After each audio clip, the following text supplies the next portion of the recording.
Welcome to the Oakwood Cemetery Chapel. Thank you for taking the time to visit us today. Could you please tell us your name? Kathleen Abbott. When and where were you born? I was born in Camp Lejeune, North Carolina. What are your parents' names? Betty Jane McCallum and John Robert Stockwell. Who were your grandparents? Well, Bud McCallum on my mother's side and his wife Melba. And Bud was the coach at A&I, which turned into A&M later. And he was the coach who took that little town to a national victory. So they were kind of like royalty in South Texas. And he was the oldest son of Jane Y. McCallum and Arthur Newell McCallum, who are significant people here in Austin history. Arthur Newell McCallum came from North Carolina, and they went to Lavernia, and he met Jane Yelvington, and they got married and had 4 children, and eventually moved here. He was a superintendent of the school in Lavernia, and then he became the superintendent of the schools here for 39 years. Being a retired teacher myself, I mean, I never see superintendents stick around that long.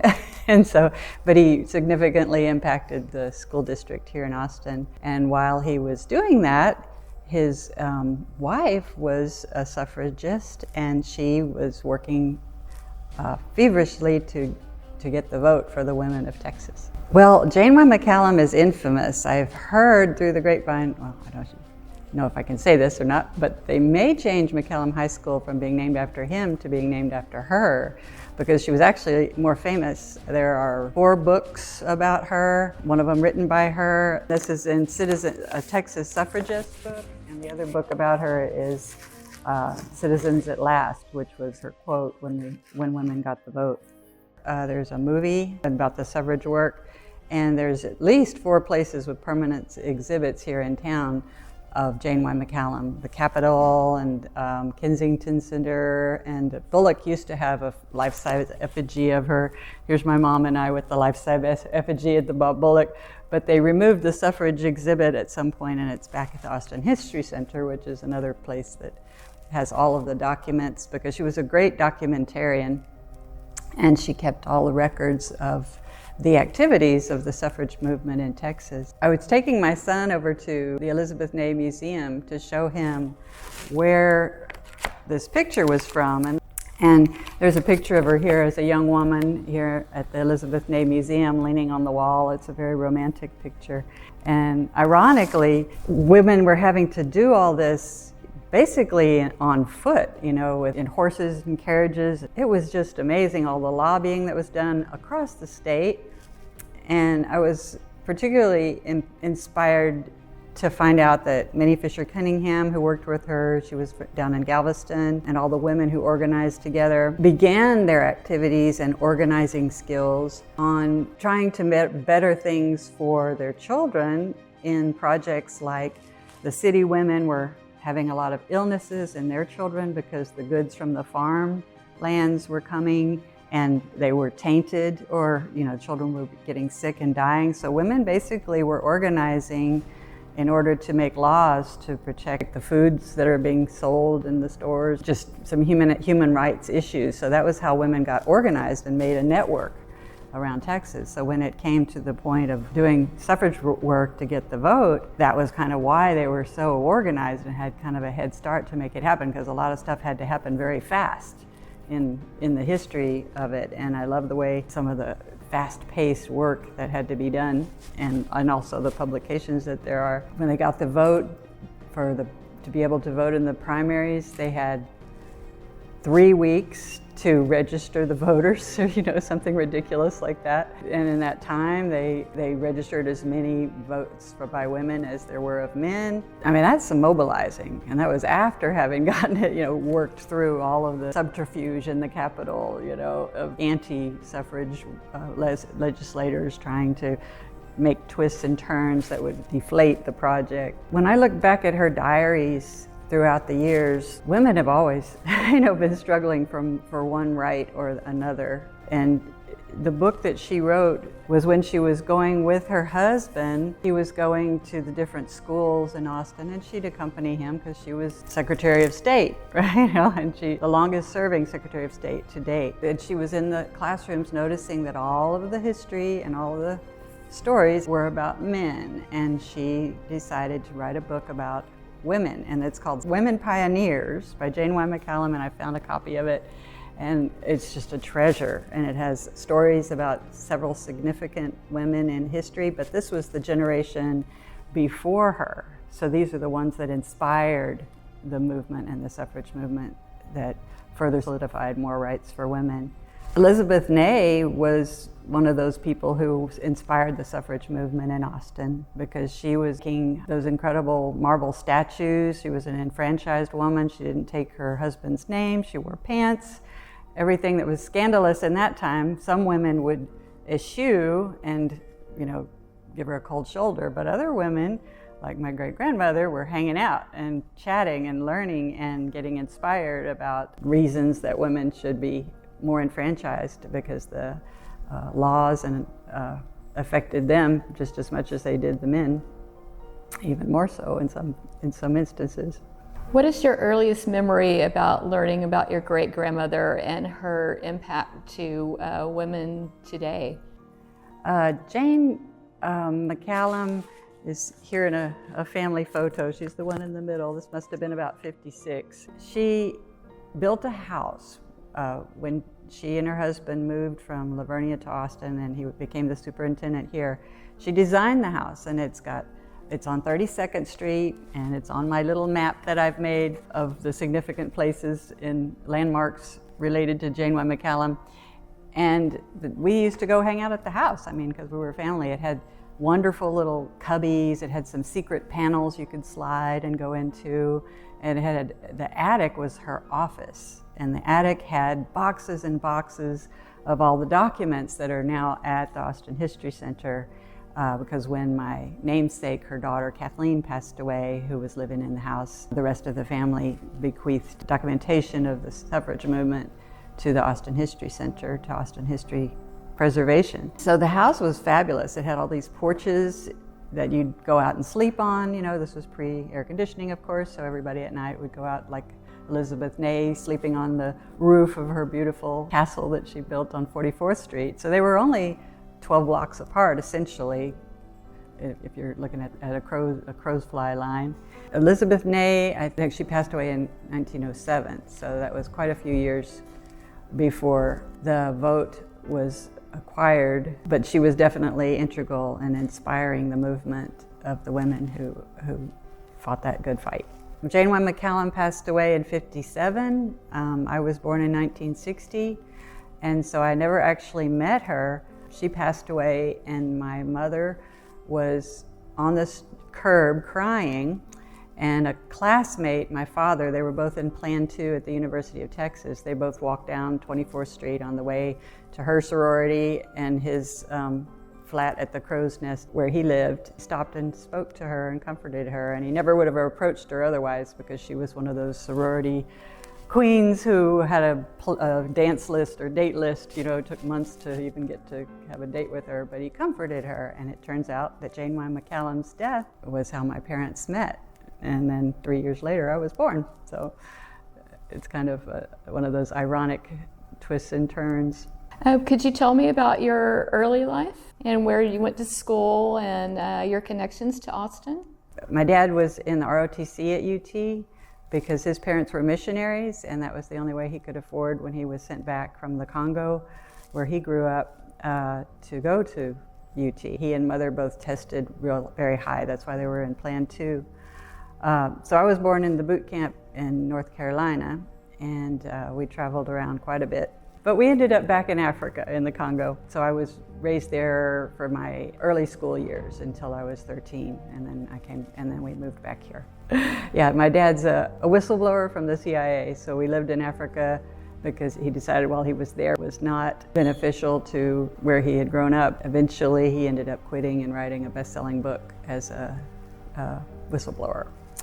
My parents were very different. Mom was kind of like Tarzan and Jane kind of thing, because he grew up in the Congo and she was a beautiful sorority queen, and they both went back to the Congo, and she was running these amazing events, you know, because the cover, of course, was the embassy life, and so she was having huge embassy parties and driving the car while he would be bugging, you know, embassies and other embassies and stuff like that. So it was a wonderful way to grow up for my brothers and I, because my dad had grown up in the Congo, so we saw the very best, you know, you could of Africa, and I love Africa, and that's why I still work with Africans now as a sponsor for refugees. But there was a wonderful story about First Presbyterian Church here in Austin on 8th Street. It's a 180-year-old church. But Jane Y. McCallum and Arthur Newell McCallum are on a plaque at the front of it as having been prestigious members of the church.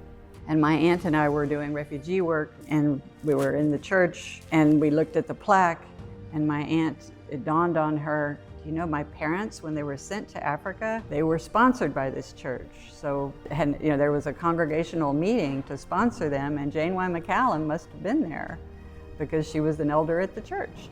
And so my father's parents and my great-grandmother had met, you know, decades before my parents ended up meeting at UT.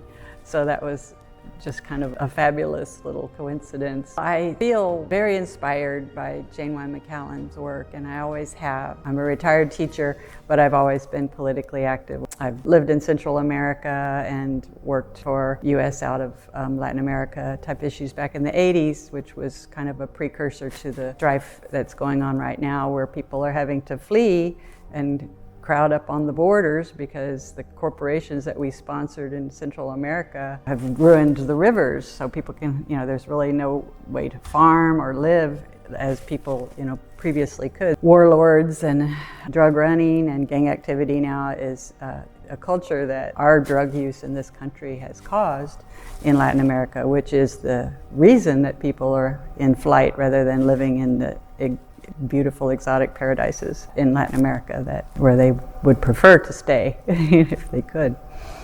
Would you have any advice to young people about voting? When you see all the work that was done by so many people and women, and so many women, but also like Arthur Newell McCallum, he was sponsoring his wife and he was supporting her in this movement, and many other husbands were, whereas they had a lot of others who were working hard against them, same as today. So, you know, some of the rights that women have today are fundamental civil rights are being lost, and I don't know what else is ahead of us. But if women aren't going to vote, then they're throwing away the right to vote, basically. And I think a lot of the problems that our country's having right now is because people take voting for granted. Now we're faced with a situation where some people want to take away that right. I think that everybody needs to get out there and make their voice heard every chance they get. And I never, ever miss a chance to vote, even on the smallest ballot. Do you believe that your great-grandmother's legacy inspired your professional aspirations? Oh, absolutely, yeah. Him being the superintendent and her being the Secretary of State. So even when babies were in my arms, I was down there at the Capitol every chance I got with picket signs for teachers' rights and women's rights. So I've done my share of lobbying and organizing and letter writing. I don't feel like I've been as successful as she has. Some issues were going backwards rather than forward. What do you see in young people now? Do you find them more politically active or less than whenever you started? I think there's so many distractions in front of us right now. I mean, they're living in a technology world that I really don't fathom very well. I can function, but barely, and I don't enjoy it. But they not only enjoy it, but they thrive in it. But part of me is fearful that a lot of time is wasted on technology rather than being used to further important things politically. Could you tell me about your children? I had my children later in life, so I'm kind of an older mother. 2 wonderful boys. So one of my sons is a sommelier now, and the other one's a fireman. They found ways to make successful life choices even though the pandemic hit right when they were supposed to start college. So I'm very proud. Which of your ancestors are buried in Oakwood Cemetery? Jane Y. McCallum bought the plot, and so she and Arthur's headstones, beautiful pink granite headstones, are at the top, and with the McCallum stone. And then below them are their children. So my mother, we just buried my mother this spring. She's in maybe the last spot in that plot. But she's there, and she's beside her brother, who died when I was 1 year old. It really crushed my mother and her parents when he passed away, because he was flying a jet for the Air Force, and he was training on one of those carriers, and he didn't make the landing. And they never found the plane, and they never found him. So his stone is just there, and she always wanted to be beside her brother and at the feet of her mom and dad, because she lost them kind of quickly as well while we were in Africa.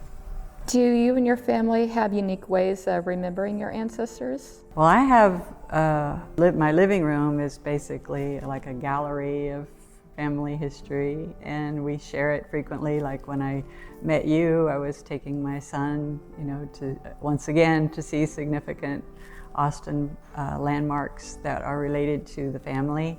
I'm in the process of making a map of Austin that includes places like McCallum High School, that was named for Arthur Newell McCallum. Jane Y. McCallum was Secretary of State for 3 terms at the Capitol building here, and her picture's there. The historical McCallum landmark is in front of the First Presbyterian Church. The Austin History Center houses the McCallum suffrage documents. Their home on West 32nd Street is now an Airbnb, but it's also a historical house and has a plaque in front of it. Austin High School, I was hoping to find a picture of my great-grandfather in front of that, because he was 6'5" at a time where most men were 5'7", and so in our family periodically you get somebody that's really high. and so there's a fun picture of him standing with a whole bunch of other administrators and teachers, and they've got him down on the streets and they're all up on the curb, and he still towers above everybody.